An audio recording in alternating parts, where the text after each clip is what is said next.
Le DAF Fresh Morning, c'est 104.5 tonnes de bonne humeur. Tous les matins sur Urban FM. La meilleure radio de la capitale. La meilleure radio de la capitale.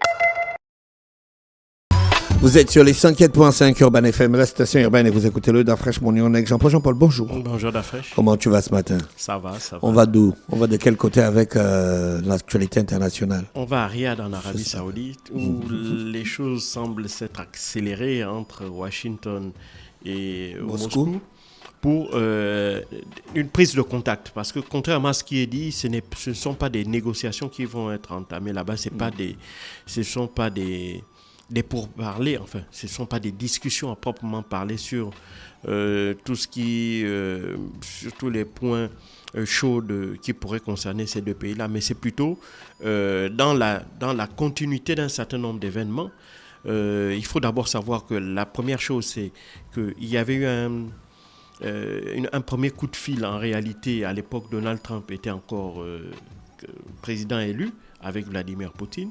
Et donc, il avait très certainement exprimé sa volonté au président russe de véritablement changer d'approche dans les relations entre la Russie et les États-Unis.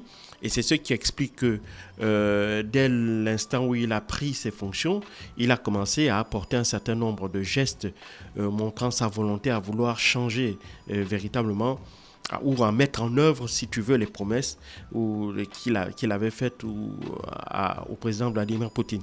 Et de ces promesses-là, il y a eu d'abord la libération d'un prisonnier russe qui était détenu aux États-Unis, qui était poursuivi pour des malversations financières liées à l'utilisation de crypto-monnaies. Et dans la foulée également, Donald Trump avait obtenu, par le biais de son envoyé spécial au Proche-Orient, qui avait fait un détour par Moscou, obtenu également la libération d'un enseignant américain qui était emprisonné en Russie depuis 3 ans. J'en avais même parlé ici.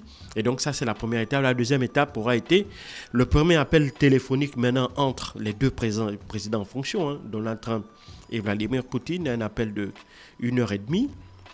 Durant lequel, je pense qu'ils ont convenu d'un certain nombre.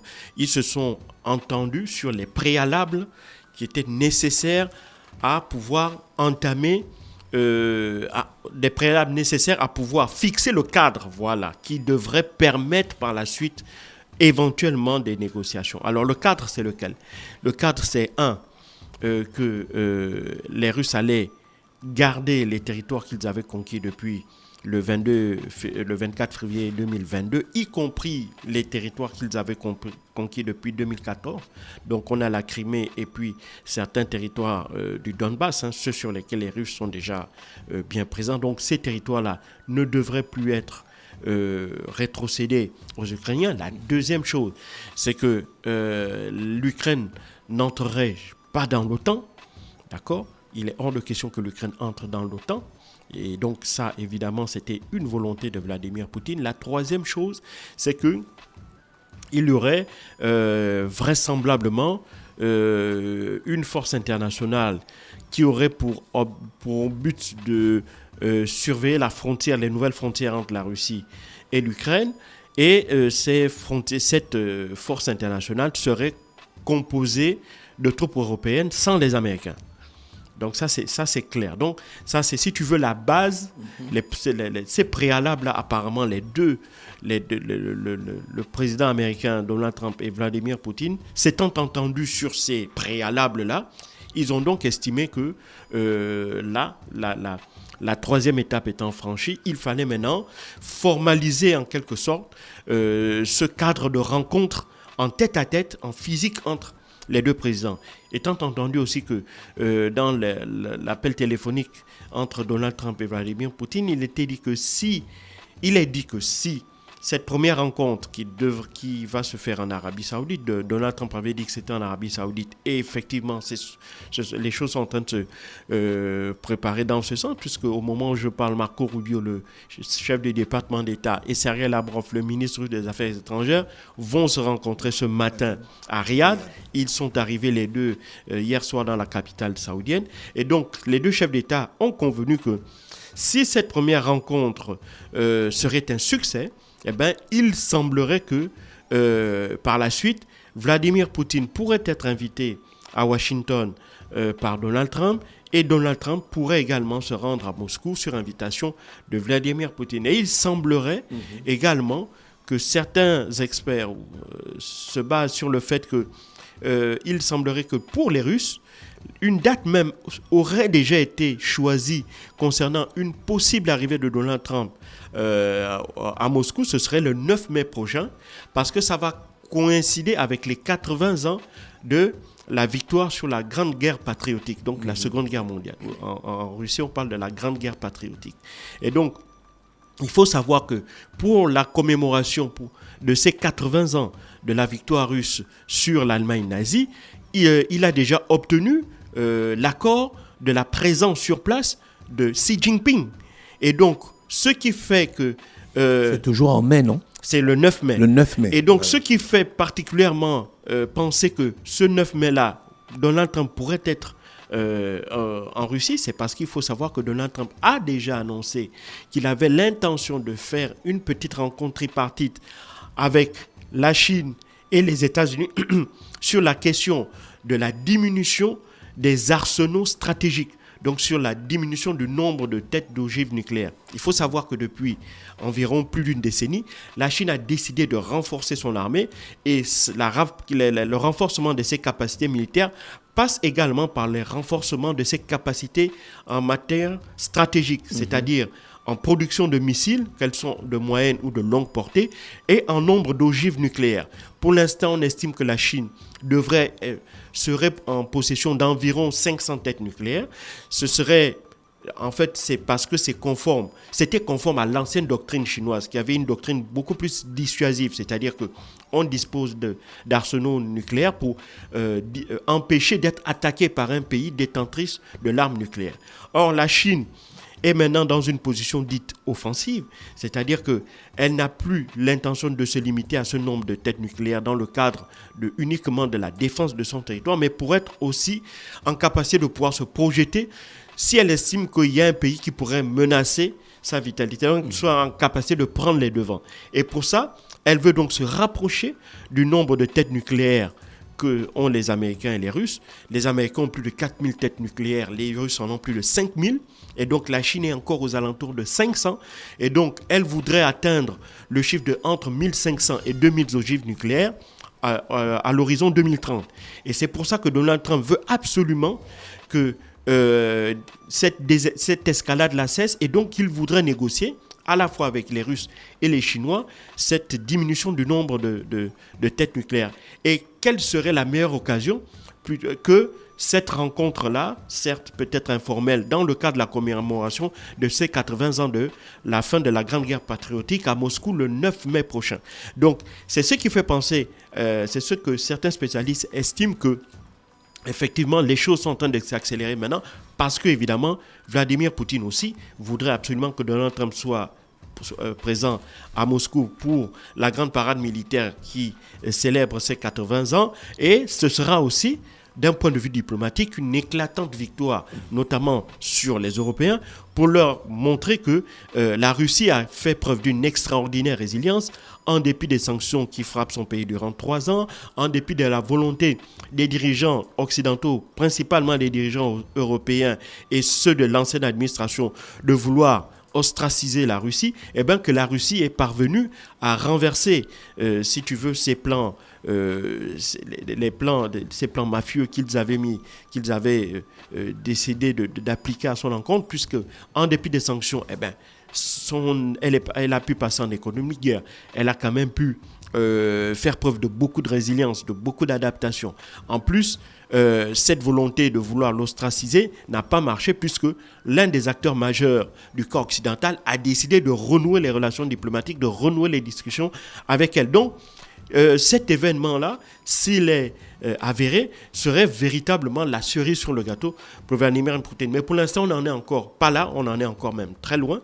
Mais ce qui est sûr, c'est que les discussions qui vont commencer ce matin vont justement être très importantes, parce qu'on va permettre de savoir véritablement sur quels éléments et dans quelles conditions est-ce que la prochaine rencontre qui aura lieu toujours en Arabie Saoudite entre Vladimir Poutine et Donald Trump se fera. Et donc ça, évidemment, ça a beaucoup exacerbé les Européens qui se sont réunis en urgence hier à Paris, une dizaine des pays membres de l'Union européenne et ainsi que le Royaume-Uni, qui n'est plus membre de l'Union européenne, se sont réunis à l'Élysée pour discuter de deux choses. Un, trouver des stratégies afin de mettre en place une véritable sécurité européenne qui soit indépendante du bouclier américain.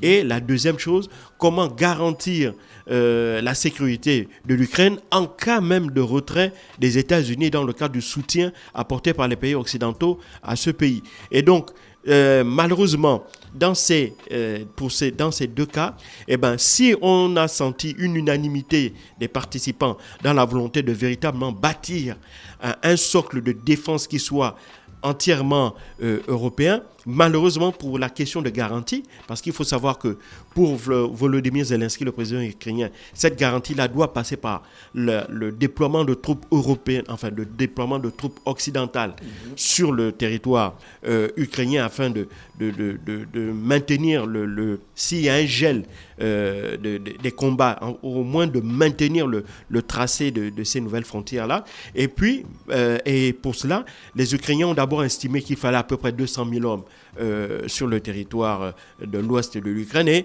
ils disent que si on veut véritablement avoir des garanties, enfin, de son point de vue, il faudrait maintenant environ 1 million d'hommes. Bon, ce qui est clair, c'est que déjà 200 000 hommes, les Européens n'ont pas ces capacités-là. Tout au plus, en écoutant certains experts européens, ils estiment qu'ils pourraient, dans les conditions actuelles, projeter ça en faisant énormément d'efforts, maximum 60-80 000 hommes, ils ne pourraient pas faire plus, et que, évidemment, cela pourrait coûter très cher et qu'en plus, ce n'est pas parce qu'ils seraient présents qu'ils seraient en capacité de pouvoir, sur le plan militaire, de maintenir un certain nombre de garanties en termes de sécurité, notamment un no-fly zone, c'est-à-dire une protection de l'espace aérien. Pourquoi ? Parce que la plupart du matériel pour ce qui concerne l'aviation est fourni par les États-Unis.